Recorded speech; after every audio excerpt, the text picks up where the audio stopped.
검찰 취재하고 있는 김태민 기자 연결하겠습니다. 방문 조사 핵심은 뇌물 혐의를 입증하는 것이라면서요?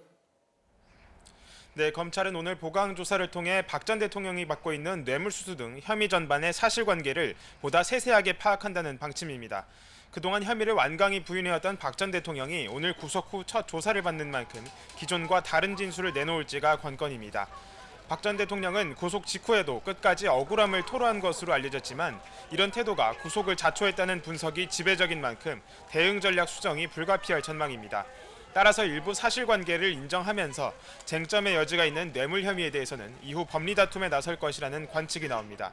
즉 자신과 최순실 씨가 경제적 공동체가 아닐 뿐 아니라 삼성 등 대기업에 대한 특혜가 재단 출연금의 대가가 아니었다는 점을 집중 소명하는 전략이 유력해 보입니다.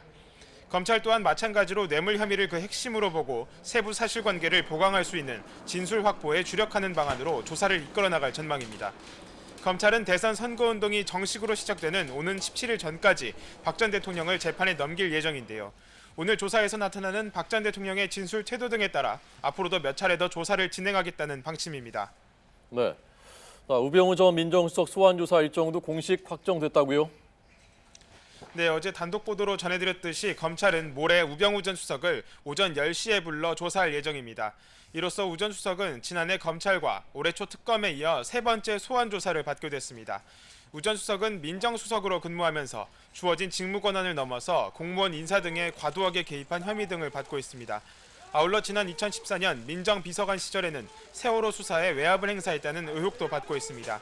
검찰은 세월호 수사 과정에서 우 전 수석으로부터 외압을 받은 의혹으로 오늘 오전 변찬우 전 광주지검장을 불러 1시간 반 동안 사실관계를 조사하기도 했습니다. 검찰은 의혹만 무성했던 우 전 수석의 수사를 여기서 마무리 짓고 가겠다는 의지가 강한데요. 실제로 특검에서 사건을 넘겨받은 뒤 지금까지 우 전 수석 혐의와 관련된 인물만 50명 가까이 조사하는 등 강도 높은 수사를 이어왔습니다. 검찰은 그동안의 수사를 통해 우 전 수석의 혐의가 충분히 드러난 것으로 판단하고 소환 조사를 마친 뒤 구속영장을 청구하는 방안을 검토하고 있습니다. 지금까지 서울중앙지검에서 YTN 김태민입니다.